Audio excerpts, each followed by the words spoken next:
What was I going to say? Yeah, during the past 10 years, I worked with a colleague called Dror Ze'evi, who's a real Ottomanist, I'm not, on this book. We looked through a great number of archives. He did the Turkish archives, the French archives, I did American and British archives, he did French archives. We went through an enormous amount of material about the history of Turkey and its treatment of its Christian populations during the years 1894 1924. And the product is the book I've just handed around, which is called The 30-Year Genocide, Turkey's Destruction of its Christian Minorities, 1894-1924. What I'm going to give you now is I suppose, a précis of its conclusions. During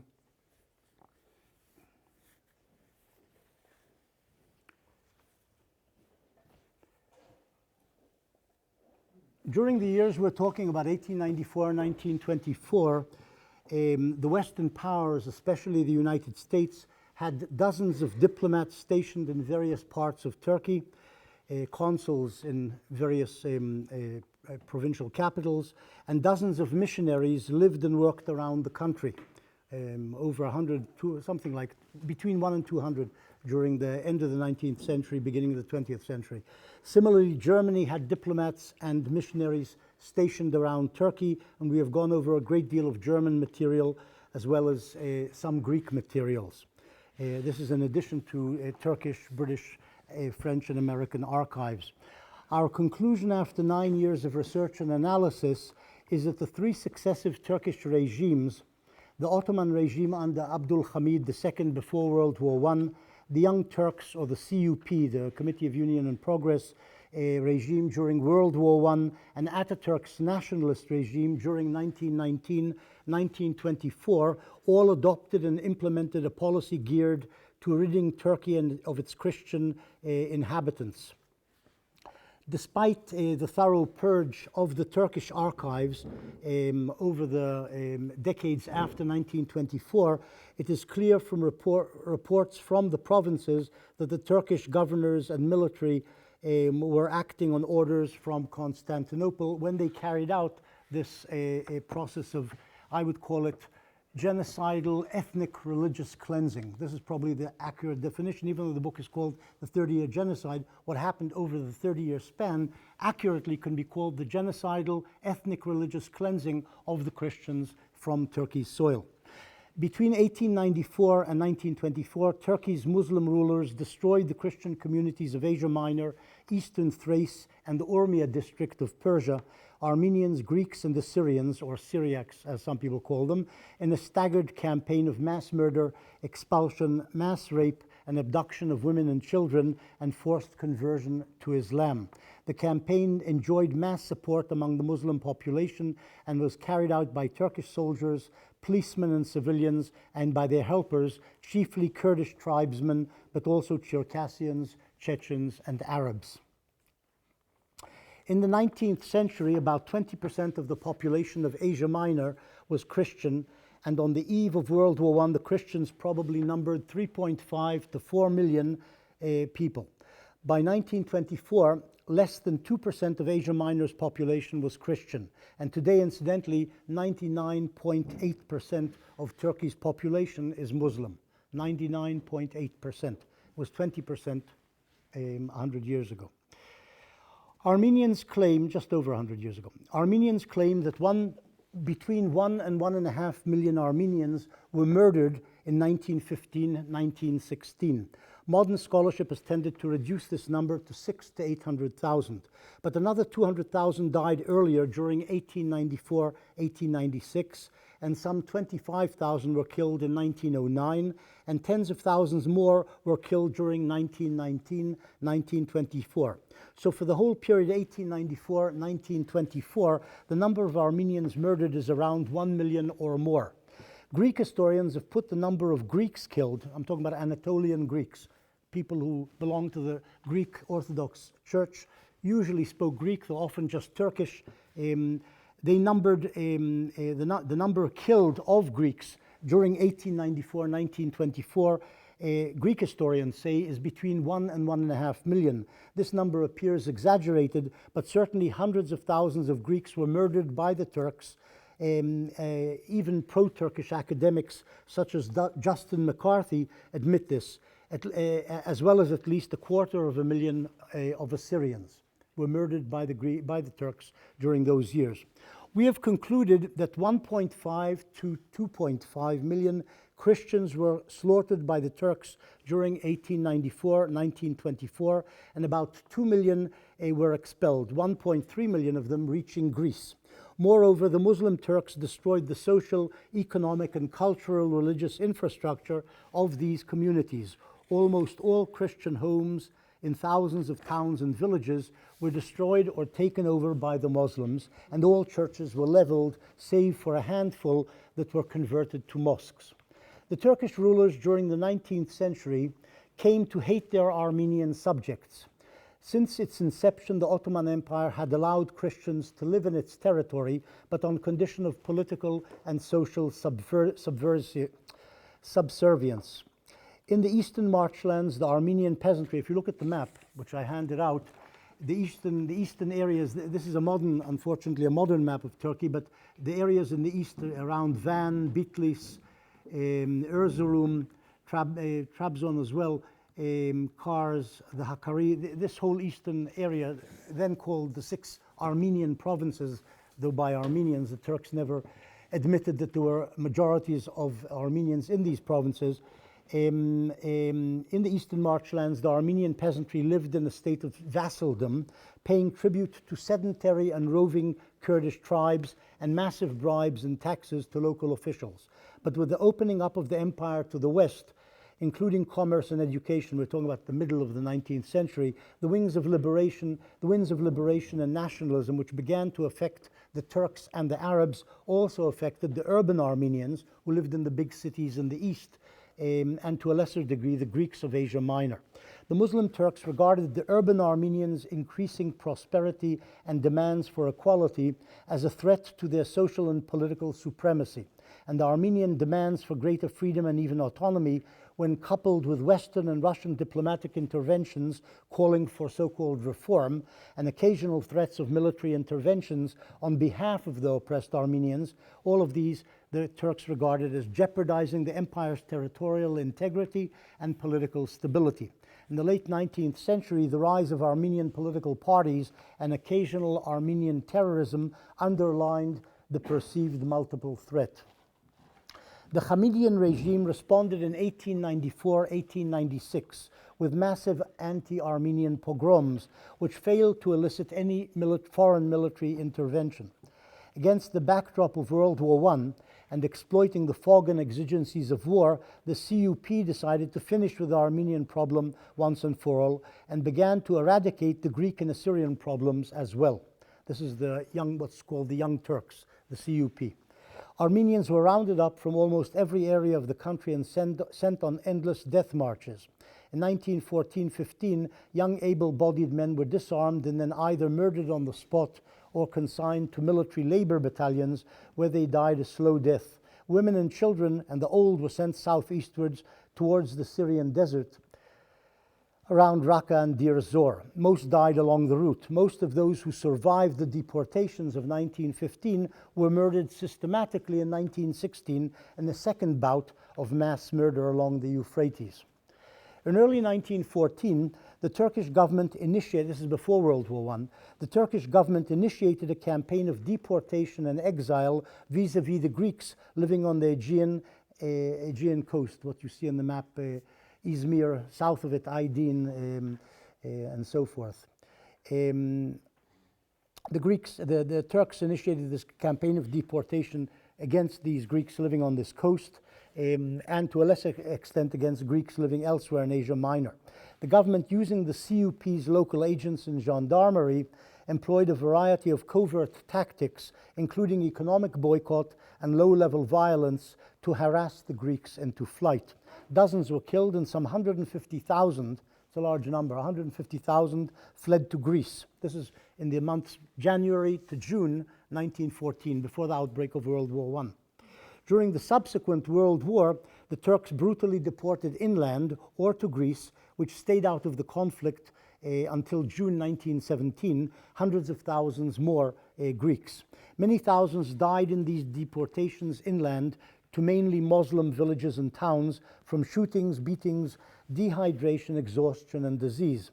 But the CUP refrained from systematic mass murder during World War I against the Greeks, as with the Armenians, because they feared that this would force Greece to join the Allies. In the east, Turkish troops and gendarmes, assisted by Kurds, killed or drove out the Assyrians from the Hakkari region and Urmia, which is in the map in the southeastern corner of Turkey. Opposite the other side of it is the Urmia district of Iran, around Lake Urmia, Persia as it was called then. During 1919-1924, the nationalists who under Ataturk gradually took over Turkey, while engaged in wars against Russia and Armenia in the east, Greek invaders in the west, and French occupation forces in the south, embarked on massive campaigns of ethnic cleansing to finally rid the country of its Christians. I'm talking about Ataturk and his nationalists during 1919-1924. The remaining Armenians, reinforced by more than 100,000 who had survived the 1915-1916 deportation and massacres and returned to Turkey, were rounded up and deported or redeported southwards to French-held Syria or to Greece. Some were massacred, as in Marash in January-February 1920. But the major nationalist effort of ethnic religious cleansing was directed against Anatolia's Greeks. In the course of 1919-1924, following the Greek army's occupation of Smyrna, Izmir today in the map, on the Aegean coast, in May 1919 and the start of the Greco-Turkish War, the Turks systematically massacred and drove out their Greek minority. Adult males were mostly executed after being taken out of towns, and women and children were, Armenian style, sent on endless death marches inland. In 1922, the Turks changed tactics and began to drive Greeks from the interior to the ports on the Black Sea and Mediterranean and to exile in Greece. The ejection of the Greeks was completed after the signing of the Greek-Turkish Exchange of Population Agreement in January 1923, which was implemented after October 1923. In this so-called exchange of population, which occurred during 1923-25, 189,000 Greeks and 350,000 Muslims were exchanged. But before then, of course, more than 1 million Greeks had been expelled and hundreds of thousands murdered. Today, often you'll find people talking about the exchange of populations as if that's actually what occurred between Turkey and Greece, whereas what actually happened was genocidal ethnic cleansing against the Greeks, which was followed by a small-scale exchange of population of those who remained after 1923. Did they get the Nobel Peace Prize? Somebody did, yes. What's his name did? Can't remember his name. The Norwegian explorer. What's his name? Google. No. His deputy, incidentally, in this work was the guy who became in 1941 the Führer in Norway, the head of the Nazi party in Norway. I can't remember his name either, but it doesn't matter. All three stages of the anti-Christian genocide were accompanied by mass rape and mass conversion. Rape was often followed by murder. But tens of thousands of Christian women and children, boys and girls, were abducted into Muslim households, Turkish, Kurdish, Arab, and converted to Islam. During World War I, slave markets were set up in Aleppo and other towns where Turks and Arabs bought and sold Christian girls and women. The three stages of the genocide and religious ethnic cleansing were linked.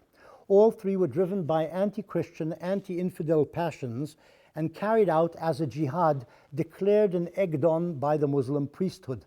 The later avowed secularist Ataturk also enjoined his followers to slaughter and deport the Christians as part of a jihad. Particular prominent victims of the violence were Christian priests and pastors who were in all three bouts of violence, 1894-96, 1915-1916, 1919-1924. In all three bouts of violence, they were Christian priests who were routinely tortured murdered and even crucified, while their churches were turned into latrines or stables before destruction or conversion into mosques. Christian graveyards were invariably desecrated. Tens of thousands of Christians were forced to convert to Islam. Hundreds, perhaps thousands, preferred death, and there is endless testimony of women throwing themselves and their children into the Euphrates rather than face rape and conversion. 1894-96 paved the way for 1915-1916 in various ways, as 1915-1916 paved the way for 1919-1924. Each bout physically and psychologically prepared rulers and ruled, and the victims, for what was to follow. Each bout demonstrated what was possible. Methods too were honed, as the murderous deportations of 1915 were emulated in the murderous deportations of 1920-23. And the earlier bouts demonstrated for the later perpetrators that it could be done with impunity. The foreign powers would do nothing to save the Christians.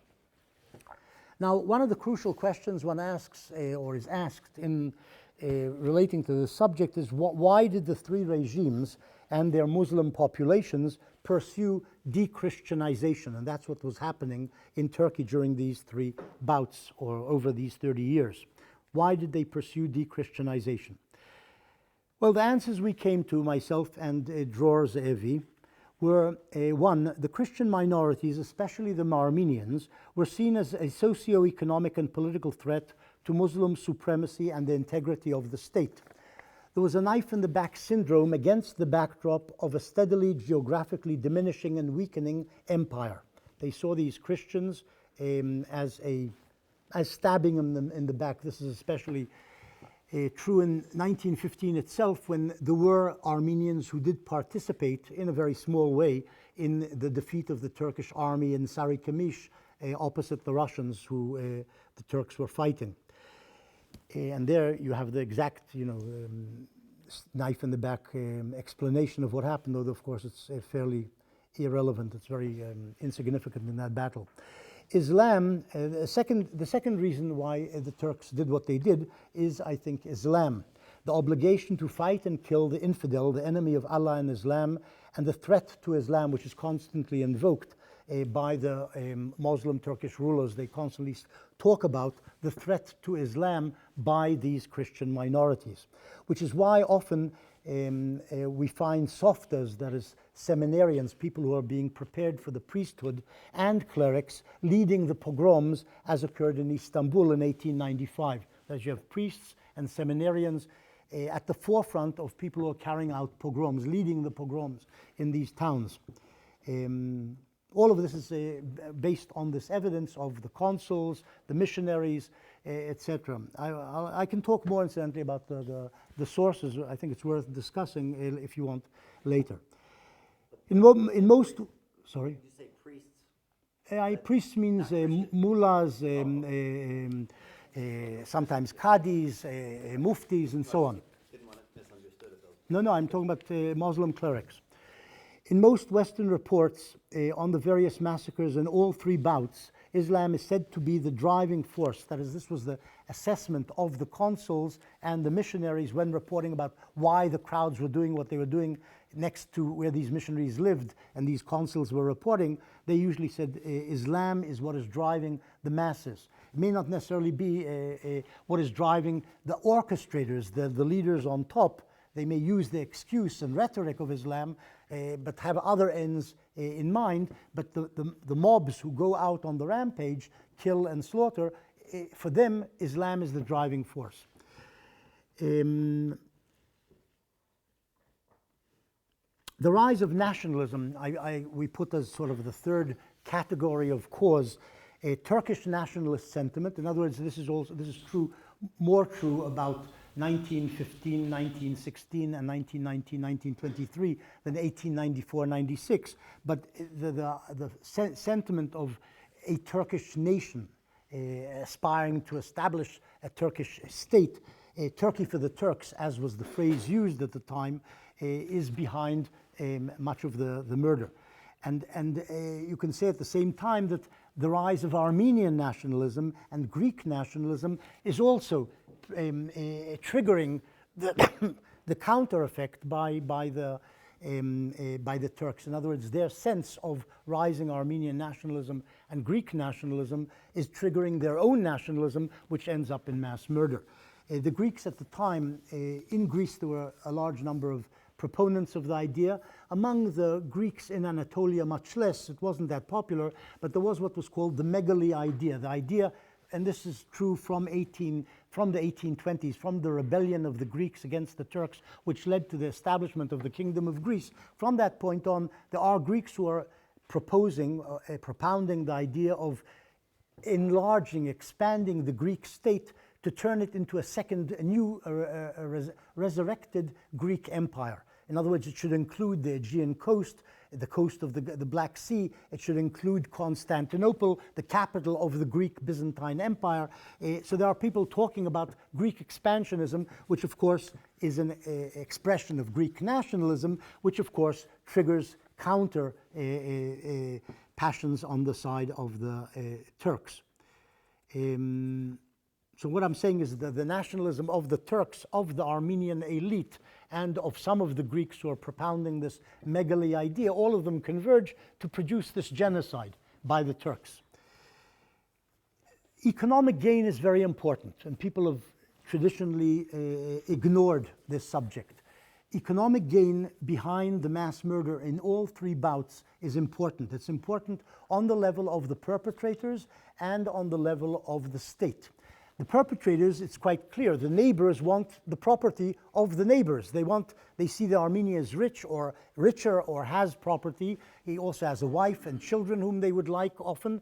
And so they're interested in stealing this property, and they do. They end up in 1894, 96, 1915, 1919, 1923, actually gaining a lot of property, land, houses, money, animals, so that's very important on the level of perpetrators. But the orchestrators of the genocide in all three stages are also aware of the national gain, which is to be gotten out of mass murder, because the state lays hold of a lot of the housing, the lands, and the wealth, and the banks, etc., which is often used, incidentally, for being able to run a war. You need money for war. 1914, 15, 16, you need money to pay for this Ottoman war against the British and the Russians. So laying hold of Armenian property is important in launching and carrying out this mass murder. Revenge, we put as in a fifth place, and maybe it even deserves a higher place, but revenge is very important in the Turkish perpetration. The Turkish Empire has been gradually diminished by rebellions by Christians and by attacks by Christian powers from the outside, especially in the Balkans, who chew away at the Ottoman Empire. What we call today Bosnia, or they called it at the time also Bosnia. It begins with Greece in the 1820s. It goes on to the Balkan Wars of 1912-13. The Turks continuously lose territory, and they lose also property. That is, the people, the Turks who live in the Balkans lose property and lives as well under a Christian assault. Many of the leaders of the CUP, their origins are in the Balkans, in Saloniki and so on. People like Ataturk, their families come from these areas where their families have lost property and even members of the family to a Christian rebellion. And they pay them back, which is revenge, in what they do in 1919, 1923, to a certain extent also 15, 16. There is real vengefulness there. It's not just an excuse to kill Christians. They really want to kill Christians, because Christians have been also killing them in Crete, in the Balkans, and etc. The same applies to the Caucasus, of course. I think sexual gratification is important as well, to judge by the amount of rape going on in each of these bouts. And we're talking about tens of thousands of rapes, and it's covered, it's all in the documentation. It's not some figment of propaganda. The rapes are occurring in massive numbers. Sometimes the women are killed, sometimes they're taken into Muslim households afterwards with their children, or with the product of the rape, who are the children from the rape. So there is this thing of a traditional constricted, sexually restrictive society in which at last they're given a free hand to just rape women, as if you like Vikings or something in the 9th century. This is more or less what occurs in Turkey around the year 1915, 1894, 96, also 1919, 1923. I think there's also, though, a state element in it.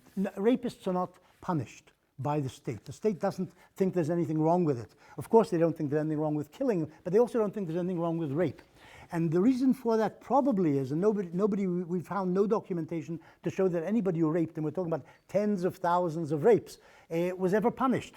And the reason for this is the state understood it's good for the state's purpose. It reduces the number of Christians because the children born of such unions, especially if the women are taken into the households, they produce children who become Muslim. Inevitably, they're all Muslim. So it raises the number of Muslims, reduces the number of Christians. The state has an interest in this mass rape, which is usually followed by mass conversion. This is an important element we found. And the women become either wives or concubines or just servants in households. By 1923-24, the League of Nations was publishing reports about this, and they said there's probably something like 100,000 Christian women in Muslim households who had been raped and abducted and forced to convert and had nowhere to go, incidentally. This is also important. Once they are raped and taken into a household, there's nowhere they can go to. Firstly, their communities have been massacred. So usually the father, the husband, nobody's around anymore. There's nowhere to go back to. But even if there was somewhere to go back to, who knows what would happen to them? They might be rejected by their communities, having been raped and given children, produced Muslim children. Usually the women wouldn't want to leave because they themselves, some of them also became, fell in love with the people who'd raped them or abducted them. Some of the abductors said, well, we would like to save you. We're taking you into our household to save you from the murder on the roads down to the Syrian desert. So they were grateful in some way. But basically they had nowhere to go to, the women. They couldn't escape. This is why in Turkey today, there's lots of books now being published about this. Turks who suddenly discovered that their grandmother was Christian, a Greek or an Armenian. They are finding their roots, and there's literally millions of Turks who have this sort of grandparentage in their family tree. Now, one of the things we did in the long concluding chapter in the book was to compare what had happened in Turkey during these 30 years to what happened in the Holocaust, the killing of Jews in Europe by the Nazis and their helpers during World War I. We thought it's interesting in terms of just genocide studies, but it's also something which, in doing so, you highlight what actually happened in Turkey during those 30 years. In both cases, the Germans in the 40s, the Turks during those 30 years, they utilized the fog of war and the passions triggered by war to commit genocide. In other words, the framework of war and the cloud of war enables you to commit genocide much more easily. People don't see what's happening, and passions among Turks are, as among Germans in the 40s, are increased, making them willing to descend to barbarism.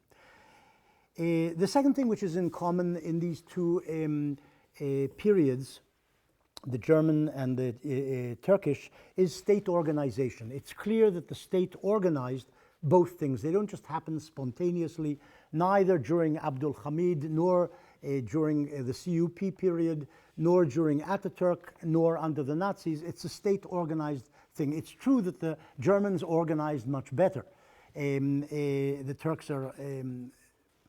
The Turkish state was less competent in organizing, but they organized and killed lots of people. So the state organization is important. A major difference between the two types of genocide, that is what happened during the 30-year period and what happened under the Nazis, a major difference is the role of civilians. Under the Nazis, German civilians didn't take part in killing Jews. They may have seen them being taken off in the morning in trucks from Hamburg or wherever it was, but didn't actually kill Jews, the civilians. It's the state, it's the SS, special units, police units, The army itself, the Wehrmacht, they're the ones who are doing the killing when the Jews are extracted from wherever they're extracted, but it's not German civilians who are doing it. In Turkey, it's the opposite. Civilians, neighbors are actually killing their neighbors in most places. Certainly 1894-96, and in many places during 1919, 1923, it's the neighbors who are killing the neighbors to get the property, to get the women, to get to let out their pent-up Islamic urges, whatever the reasons. It's the neighbors who are doing the killing. So what you end up with is certainly tens of thousands of Turks and probably hundreds of thousands of Turkish civilians took part in this mass murder in these three bouts, whereas in Germany, the numbers are much smaller and they refer to official people, that is police, army, SS, and so on.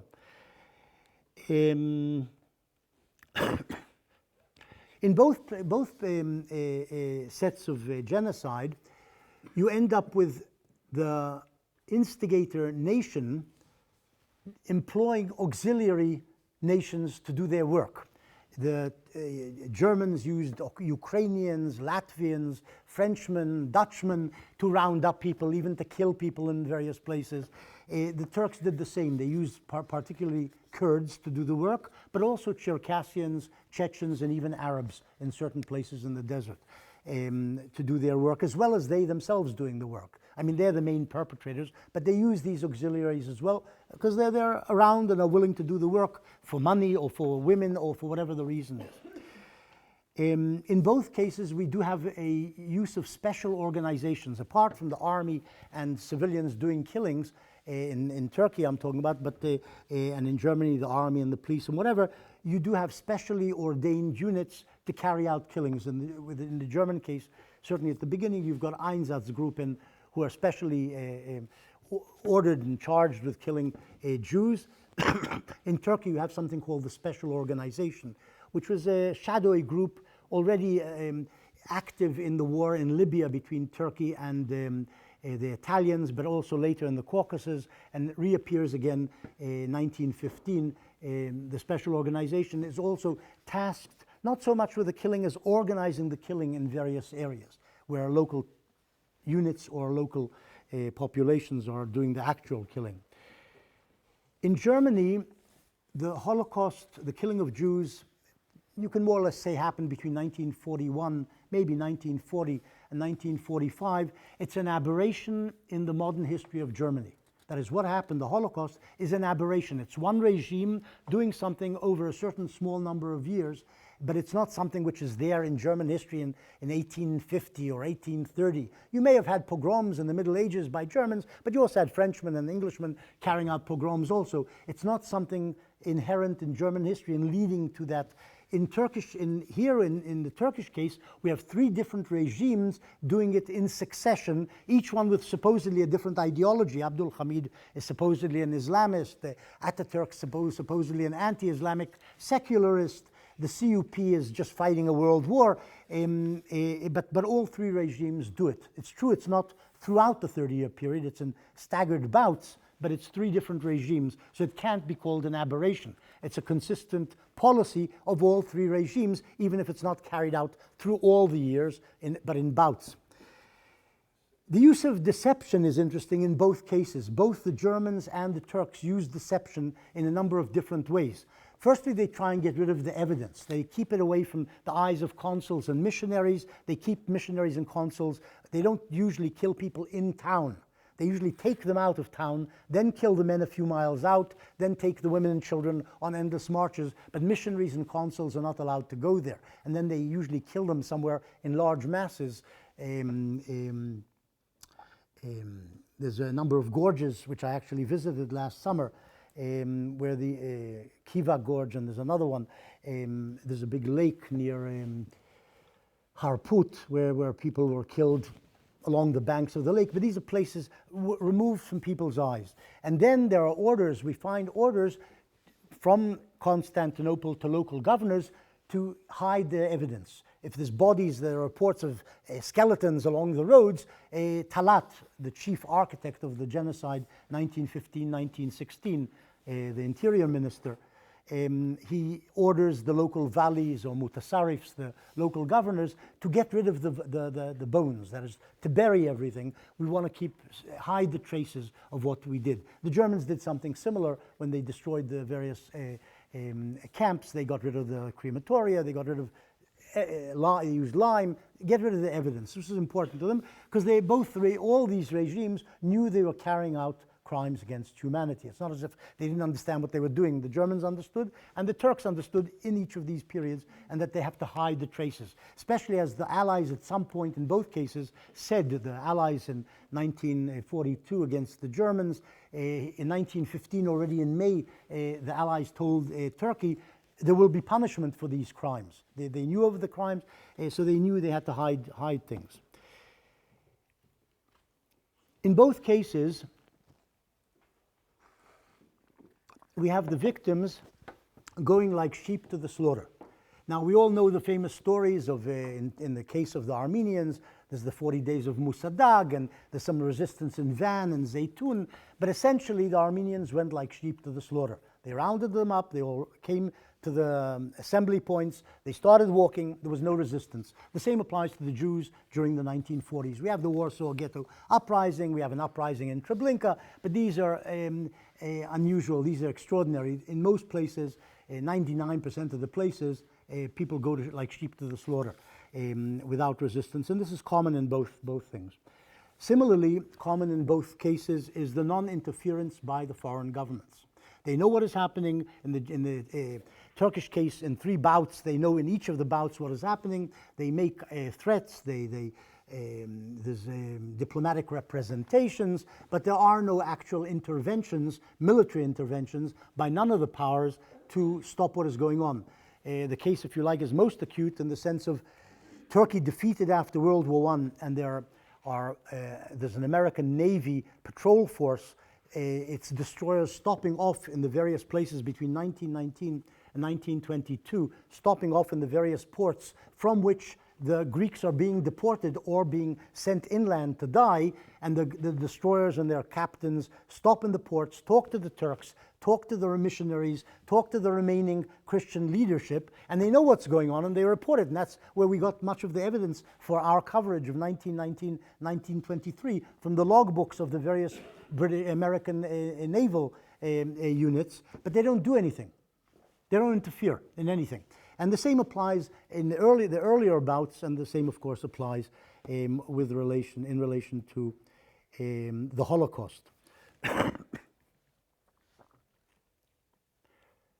In both cases, there's very little dissidence among the Turks, very little breaking of ranks to stop the slaughter. The same applies to the Germans in the Holocaust. You have an occasional SS man or an occasional somebody who says, no, I'm not taking part. And then apparently in the German case, people are not even punished when they say no. They just walk out of the police battalion and don't participate, and nobody does anything to them. Maybe they're socially ostracized, but there's no real punishment.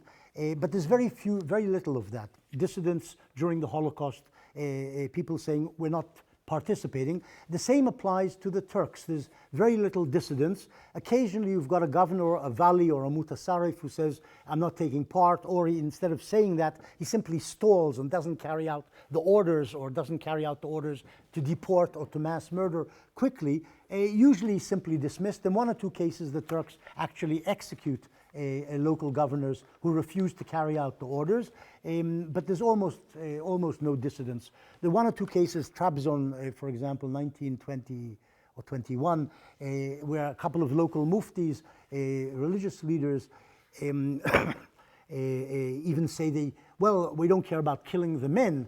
That's what we have the reports. We don't, go ahead and kill the men. That's essentially what they're saying. But you shouldn't treat women and children like this. That is the mufti telling the governor in the case of the Greeks in Trabzon along the coast, the Black Sea coast. And then the local general, Nuruddin, tells them, shut up or we'll arrest you, and then the protest stops. That is, it doesn't really stop. What I'm saying is that there is a bit of dissidence, but it doesn't put a stick in the wheel. It doesn't stop the wheel from turning. The thing actually is carried out One last comment I'll make, since I have very little time. I'll make one more comment, and this isn't in the book, incidentally. But it's my view, and Dror, my partner in the book. Where is the book? Oh, okay. It's slowly making its way. I would place what happened in Turkey, well, I would put it like this. There are four, in the history of the encounter between Islam and the West, there are four bouts of jihad, four bouts of conflict between the Muslims and the Muslim world and the West. The first one is, of course, when Islam bursts out of Arabia, out of Hijaz in the 7th century, 8th century, conquers the Middle East and North Africa and Spain. That's the first bout of jihad against the West. The second bout, a defensive bout of jihad by the Islamic world, is when the West in some way organizes for the crusade, the first crusade and the later crusades from the end of the 11th century, and tries to reconquers and tries to hold on to the Kingdom of Jerusalem and some other crusader states along the way. And the Muslim world fights back against this reconquest by the Christians of the Holy Land for Christianity. The third bout of jihad, and this one is offensive by the Islamic world at the time, the Ottoman Empire, is when the 15th, 16th, 17th centuries, the Ottomans conquer Constantinople and destroy the remains of the Byzantine Empire, then go on to try and conquer Budapest and Vienna, to push from the Balkans into Central Europe. The West somehow manages to push them back, and that's the third bout of jihad. And the fourth bout of this clash, which from the Muslim perspective is seen as jihad, is occurring in our time. I would say it sort of begins in 1860 with the first large pogroms in Damascus and Mount Lebanon by Arabs and helpers, Druze, Turks, when they kill thousands upon thousands of Christians. As I say, Damascus, Mount Lebanon, 1860. And then it continues with what I've described happening in Turkey, this fourth large modern bout of jihad, which is actually a contemporary bout, and continues with ISIL and ISIS and whatever you call them, Al-Qaeda and so on, which is seen by the Islamic world as defensive jihad against the West, which is encroaching on their territory, militarily, culturally, economically, dominating them, and they're trying to push them back. That's the way they see it. And we're in the midst of that. I would say also the battle against Zionism in Israel is part of that Islamic pushback against the West, Israel being seen as an outpost of the West in the midst of a Muslim territory. But as I say, that this reflection about where this fits in, what happened in Turkey in the 1400 years of Muslim-Christian West relations, isn't in the conclusion, actually. Yeah, go ahead. Initial question from what I'm hearing, and tell me if it's an overstatement. The foundation of Turkish politics and society after World War I is grounded in the role of genocide against non-Muslims. Is that too strong a statement? There are people who write that. I wouldn't put it like that. That's too simple. It's not because that's what I'm doing. It's not as if without the genocide there would be no Turkish state. This wasn't what it's based on. But it's true that the modern Turkish state emerges on mounds of skulls of Christians whom they've murdered or expelled. It's something which happens alongside the emergence of modern Turkey. It's part of the process of making Turkey what they call Turkish, which means Muslim Turkish. But I wouldn't go so far as to say without that genocide, no modern Turkey emerges. It's also incidentally economic. The modern Turkey, which passes the means and the wealth and whatever of production to Muslim hands, occurs alongside or as part of this genocidal process. Muslims become the masters of the economy as well. It's not just a matter of burying the bodies or throwing out the populations. It's gaining control of their wealth, and that's part of the process.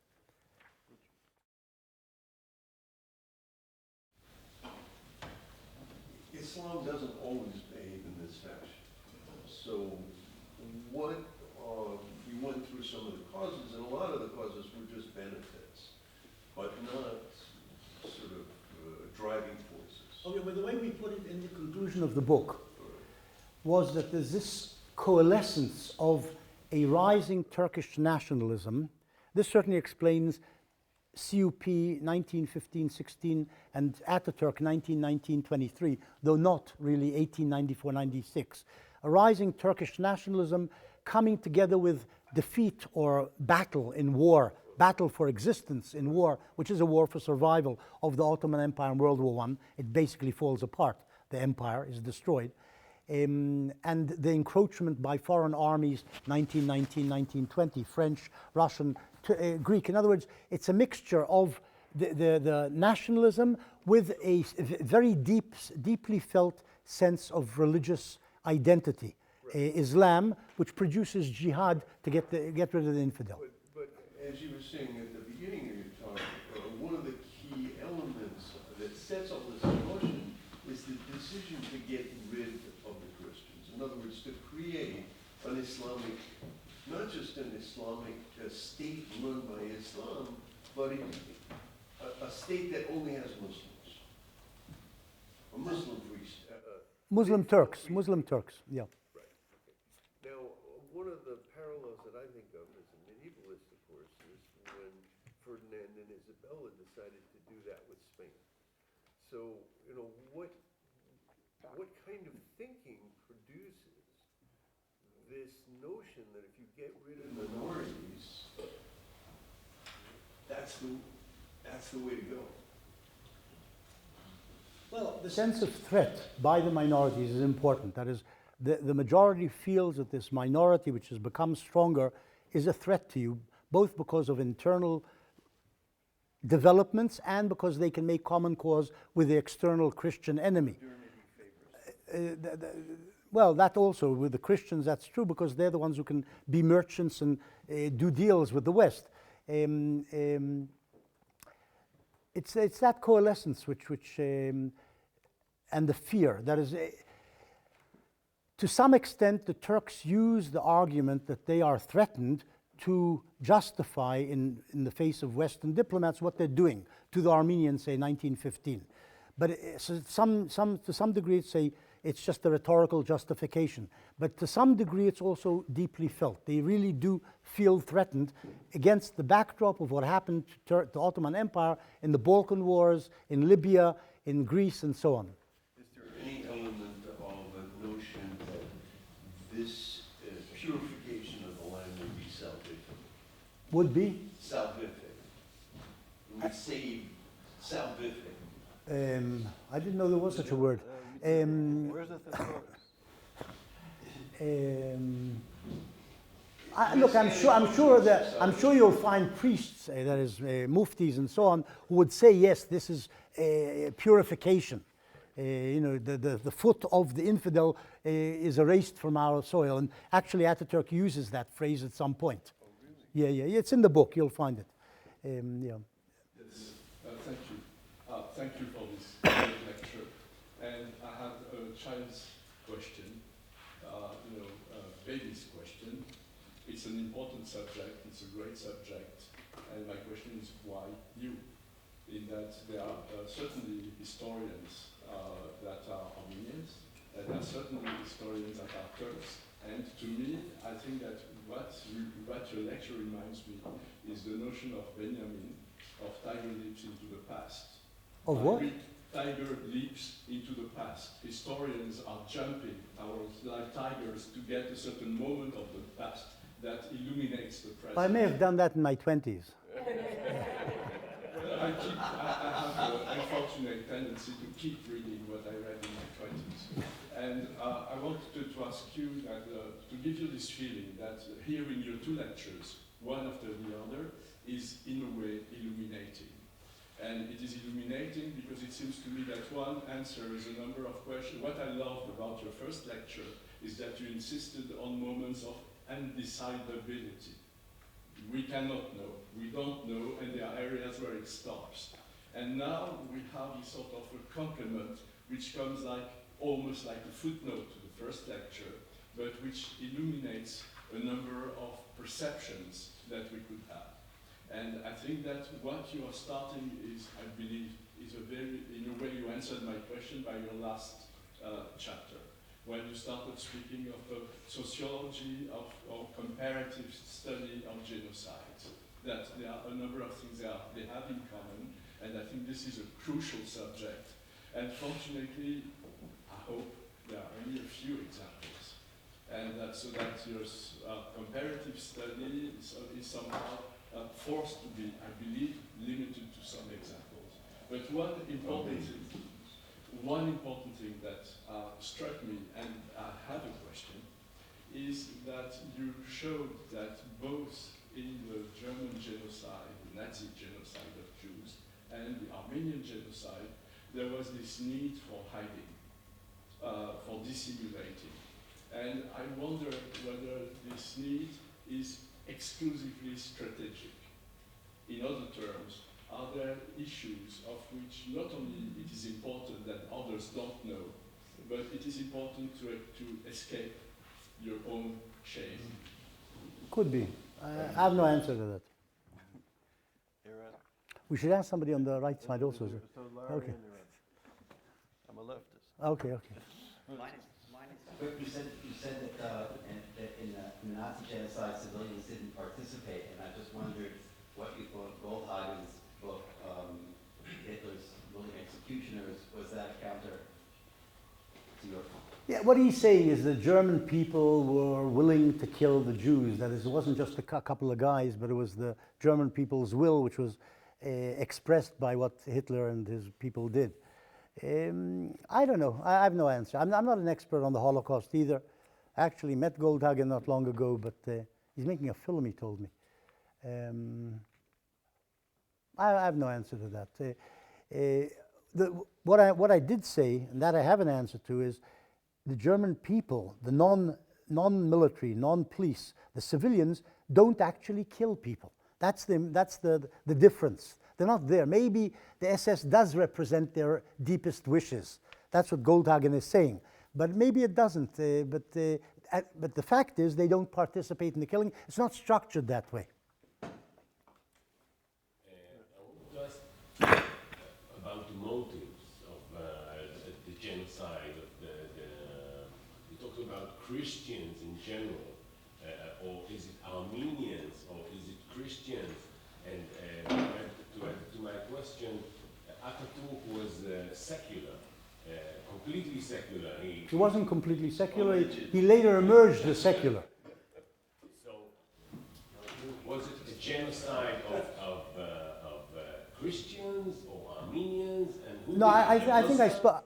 Okay, I understand. I think I spoke about that. Look, they wanted, I think, to de-Christianize Turkey. They wanted to get rid of all the Christians. It wasn't Armenians or Greeks or Assyrians, it was all of them. They just didn't want the Christians there.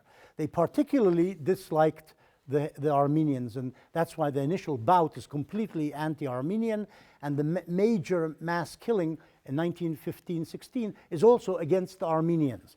But since you kill about half the Assyrians who lived in Turkey, and you kill hundreds of thousands of Greeks as well, it means that you're also willing to kill others, not just the Armenians. But it's true the Armenians, in their eyes, represented more of a threat because they were very powerful. The CUP had made common cause with the Armenian political parties against the Sultan in the years before 1913, before 1918, 1908 in fact. There was also apparently some sense of betrayal among the Turks vis-a-vis the Armenians. In other words, because the Armenian revolutionary parties had joined in the campaign against the Sultan before 1908, and then suddenly the Turks at least see it that way, the Armenians turn against Turkey and support the Russian invasion 1914-15. It's that added sense that the Armenians have now betrayed us, as in addition to being Christians we don't want here, etc., that turns them more viciously against Armenians than the others. But it's not that clear. They don't want the Greeks there. And Ataturk he says he's an Islamist. He tries to reduce the power of the Muslim church, that is of the imams and the muftis and so on in his later years. But in 1919, 2021, he uses the rhetoric of Islam to mobilize his people. He knows that's what will work with the perpetrators, to mobilize his people to kill Christians. He uses his speeches include those phrases, jihad, and the foot of the infidel, and all these other phrases, because he knows that's what will get the population to come and slaughter their neighbors. So I don't know how much of a secularist he was. He didn't like the Muslim hierarchy. He didn't want that as a counter to government, that's for sure. And he reduced its power. But 1923, he uses that. Thank you for sharing your knowledge with us. I just wanted to bring back to where you were discussing what happened to the women and children who were not murdered, who were brought into the Muslim homes.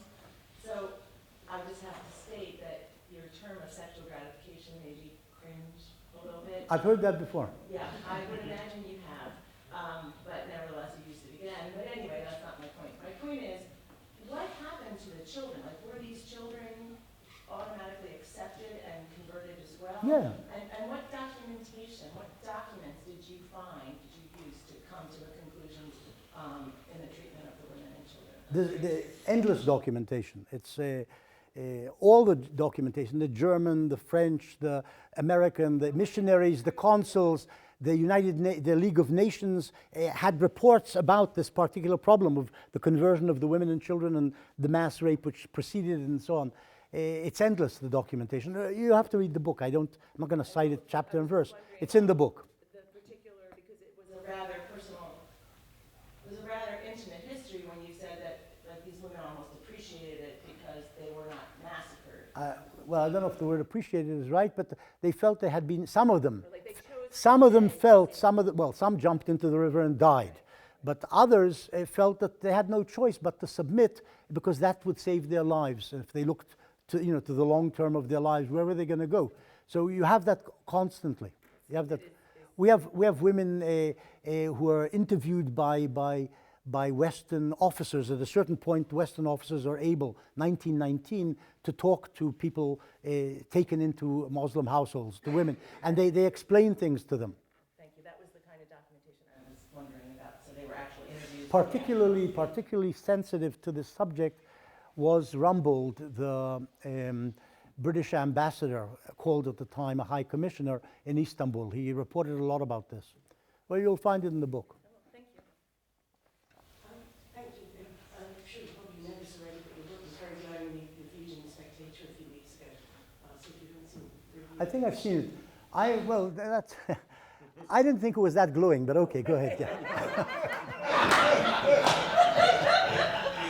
Let's say I've had more glowing reviews than that one. Not for this book, for other books. Yeah. I wonder if I could ask you a little bit about the Jews of Turkey at this time. I don't know anything about them. I know there's a few tens of thousands. I think they feel threatened, but that's about all I know. And I was just wondering why, if they're kind of seeking this Turkish nation building, kind of a pure Turkish nation, why they don't also take the opportunity to purge themselves of the Jews of whom there was pure. No, there's an interesting question there about this 30-year period and what happened to the Jews then. Yeah. And we occasionally talk about that because some of the documents talk about that. Some of the consuls were anti-Semitic. Some of the consuls, British, American, reporting from the provinces to their capitals or to the ambassadors in Constantinople and then the capitals were anti-Semitic, and some maybe weren't. They refer sometimes to Jews. Now, the most important thing about the Jews in this 30-year period in Turkey is to understand that there were very few of them. We're talking about tens of thousands of people. When we're talking about the Christians, we're talking about 4 million people, like 20% or more of the population. The Jews were like 1% or something.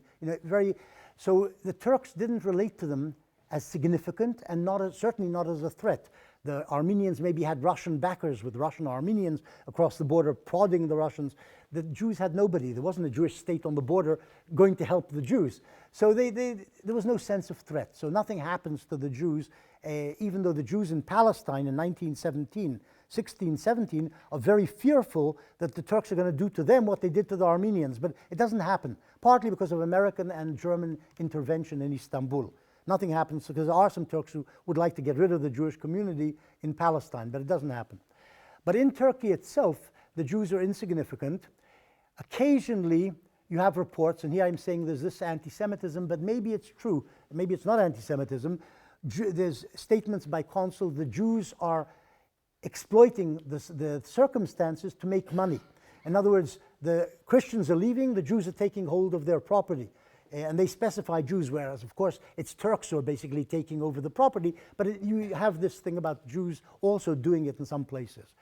We know that the Turks employed some Jews in certain places, like Urfa in 1895, in December 1895.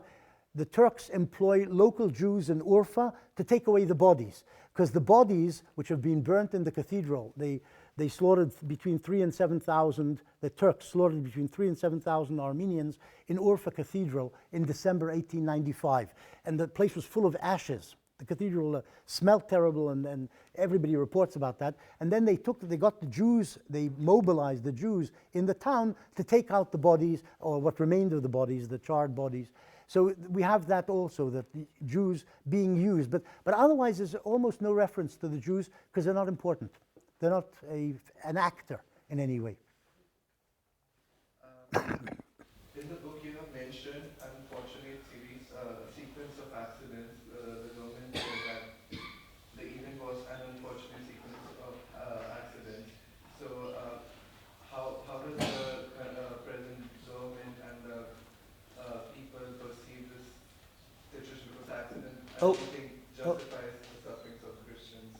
What the Turks say, have been saying since the 1920s, is that the Christians, especially the Armenians,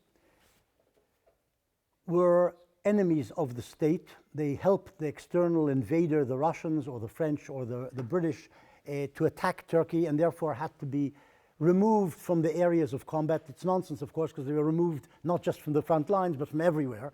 But have to be removed far away from, what do you call it? And if nasty things happened to them, it was due to local initiatives by some officials who maybe killed some people. They weren't told to do that, but they just killed them along the way. Or it was accidental that some things happened to them, but this wasn't organized by the state from Constantinople. That's the line, essentially. And at the same time, it describes what happened between Christians and Muslims in all three bouts as sort of civil war. In other words, it's not oppression and massacre of Christians, but Muslims and Christians fighting each other. Occasionally, Christians will kill somebody, some Muslim, the Muslims will react, and then it turns into a slaughter of some sort, but what can you do? The Christians provoked it. This is the normal the description of how most of these incidents begin. The Turkish governor then sends a note in saying, well, Christians attacked a Muslim and the Muslims just lost their heads, or there was just a battle between the two sides in the streets, and what can you do? More Christians died than Muslims. And there are some Muslims who are killed in some incidents because Christians defend themselves in certain places, at least in the pogroms of 1894-96. One more question. You spoke about how this was also because of the jihad. Is it more because of the rallying cry of the jihad as you mentioned in the book, or is it a result, the event that happened was a result of the reaction from what happened in the Balkans and Well, I said it's a mixture of these things. You can't separate them. There's the element of getting rid of the infidel, which is jihad. There is the element of taking revenge for what happened to us, the Turks, or us, my family, in the Balkans at some point, or in Crete or wherever. There's a lot of elements, but jihad is one of the elements there, and we think one of the major elements among the perpetrators, among those who are doing the actual killing. You spoke in your lecture earlier about refugees from 1948, and now here you talk about genocide and also some refugees fleeing and being pushed around.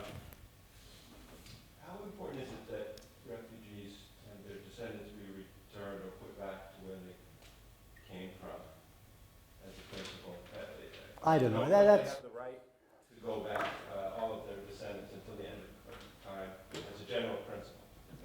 Well, as a general principle, it's a problem because if you do that, then the Indians will want to go back to here, and the Aborigines will want. It's all so complicated and goes down to the end of time that there's no way of sorting it out. But in the immediate in the immediate sense, what you can say is that people who become refugees as a result of war, it's reasonable and just that they be allowed to return to their homes and regain their properties. That's on the individual level. That makes sense and sounds morally okay.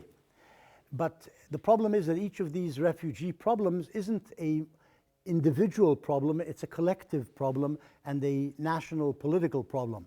So if you're talking about the Palestinian refugees, I oppose their return to their homes, because if 5 million Palestinian refugees, as they call themselves, or as the UN calls them, were to return to Israel, there would be no Jewish state. It would be total anarchy, a major bloodbath, and no Jewish state would remain, because they would become a majority in the Jewish state. That's what would happen. So I'm against that. On the other hand, Palestinian Arabs believe in what they call the right of return, and they say there is justice in allowing them to return, and they avoid seeing what the political consequences of such a return would be, which means Israel's destruction. Or they do want that, but at least they don't mention it as the reason for wanting the refugees to return to their homes.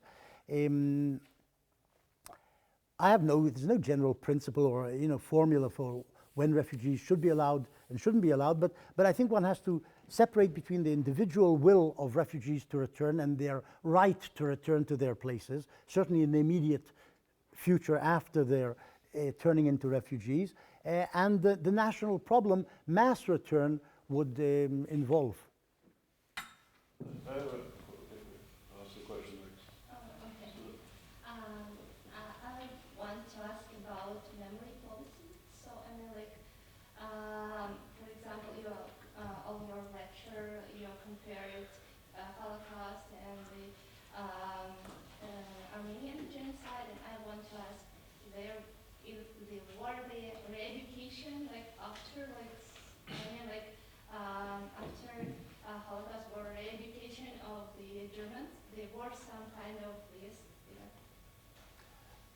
The Germans faced up to their past, did denazification to a certain degree, but certainly to future generations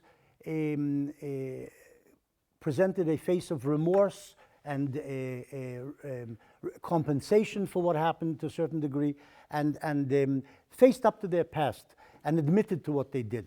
And the Turks have never done that. Exactly the opposite is what is taught the Turkish people or children in schools. The Christians tried to kill us all, and all we did was react. And they exaggerate about the numbers, and that's the line. The same, incidentally, applies to the Japanese, who've never faced up to their past in World War II. In other words, probably most nations find it difficult to face up to their past. The Germans did manage to do that. I mean, I'm not an expert on this, but this is what I think I know. You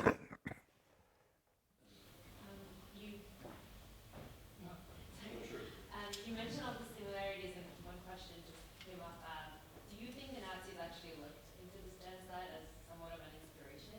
Oh yeah, there's a book about that by a man called Ihrig, spelled I-H-R-I-G. It basically looks at how the Germans looked at Ataturk. In other words, but also in some way to what happened before Ataturk. Firstly, there were Germans on the scene. It's interesting, German officers served in Turkish units, advised Turkish units. There were German units in the Ottoman Empire during the war. So they were part of the system which did this. Occasionally, we even have names of Germans who participated in the killing. In the siege of Van, for example, one of the commanders of artillery among the Turks, which shelled the civilian neighborhoods of Van, the Armenian neighborhoods, was a German officer. So they were there. But that's not what you're asking about, but it plugs into it, because the Germans, the thousands of German soldiers who were in the Ottoman Empire in Asia Minor during the World War, not afterwards, but during the World War, went back to Germany. In fact, one of the consuls, Richter someone, who, I can't remember if it's from Trabzon or one of the towns, He reported about the Armenians, the Turks doing very nasty things to Armenians, and then was one of the founders of the Nazi Party and was killed alongside Hitler in the Munich Putsch, 1923. That is, he was one of the guys standing next to Hitler, meaning he was very close to Hitler. But he, during the war, reported things which were evil in terms of Germany's ally, the Turks, what the Turks were doing to Armenians. So it's an interesting sort of flip-flop. But the Nazis and right-wing Germans were very appreciative of Ataturk. There's lots of books and articles written about Ataturk during the 20s and 30s in appreciation of this great man, this secularist, and this man who knows how to take care of minority problems. That's what you find in German literature and the press in the 1920s and 30s. This man, Ihrig, has traced that. You speak about that in Turkish neighbors murdered Christians, and is this in Holocaust like in Lithuania? Not armed neighbors killed Jews, but you speak about property. And the neighbors still murdered people's property, but in Lithuania, we lost not only owners' property, we lost peoples who make trade. And after Holocaust, many towns or status with few 300 to 400 of history became village. And it is no change science now. And what lost Turkey, what changed in Turkey? Well, what you're saying is that the destruction of these minorities hurt the state itself, which was carrying it out ultimately, culturally, scientifically, and so on. Nowhere is this more true than about Germany. Before 1939, Germany received millions of Nobel Prizes in chemistry, physics, and so on. After 1949, they received very few, because they'd killed the Jews, who were many of the Nobel Prize winners. But on large, that applies to Turkey as well. People did criticize, consuls and ambassadors criticized the Turks for what they're doing, saying they're destroying the very people who are producing the wealth and the progress in Turkey, making it a more modern state. And usually the answer was, we're willing to do that if we get rid of these Christians.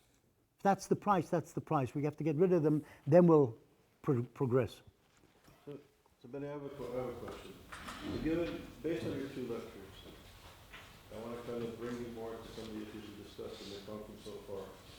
Why do you think, given the history of jihad and the presence of this ideology, which is using anti-Semitism as a core element, from the Muslim Brotherhood to the revolutionary regime to Hezbollah, Hamas, Daesh, why is there seemingly a blind spot in academic discourse on anti-Semitism, on jihad? Why do, it seems, liberal policymakers and progressive intellectuals don't really engage it, and those of us who engage it, we're perceived as problematic?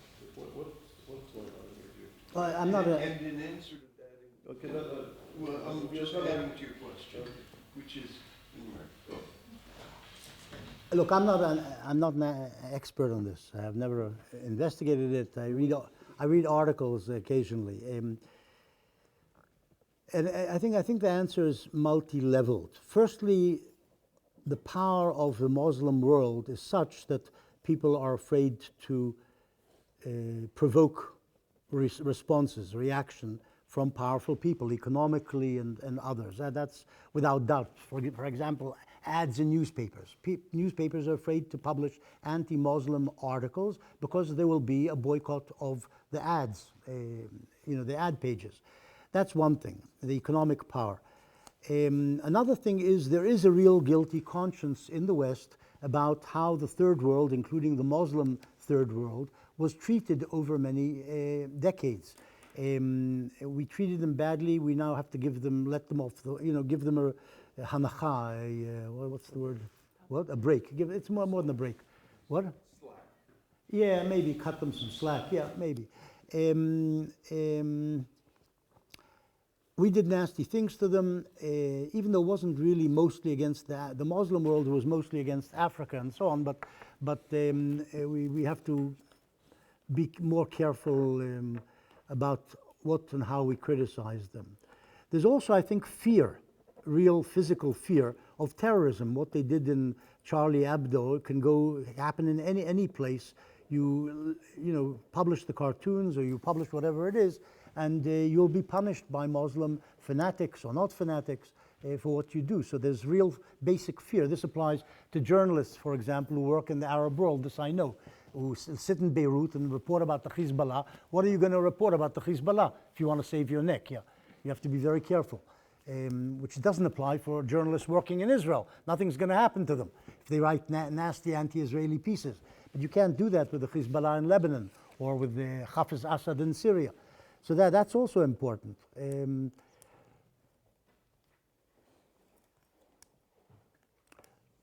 There's also possibly there may be a sort of a sense that we don't want to be as bad as they are. In other words, there is an understanding that a lot of the Muslim world and their values are retrograde or not as good as ours, but we can't talk to them and write about them the same way as they write about us. It's in other words, behaving the same way as they behave. I think there's something of that also in that. Can I add to what you just said? For the comment, which is a lot of the people that I know, and I'm speaking empirically just from my personal experience, that fit the characterization of not allowing us to talk about political Islam, anti-Semitism in Islam. On the left, some of these people are people who are trying to escape their own felt sense of guilt coming from Christian civilization. And one way to separate yourself is to embrace that which is not your civilization. And I think that could be part of it. I haven't studied it deeply, but the types of people within the circles I sometimes navigate bizarrely have this self-loathing regarding their own traditions here in the States and radically distance themselves in ways that they can't. They shouldn't, but does that make sense? That's not really. No. There's a lack of appreciation, I feel. There's a lack of appreciation in the West of the virtues of the West. I think that's clear across the board, that they don't appreciate how important democracy, freedom, the various things we have, which we take for granted, how important they are. And there is a problem like that. Yeah, Bruckner calls it the tyranny of penitence, which is this sort of postmodern masochism. Well, there's Leonard Cohen who said they said repent, and I wonder what they meant. Okay.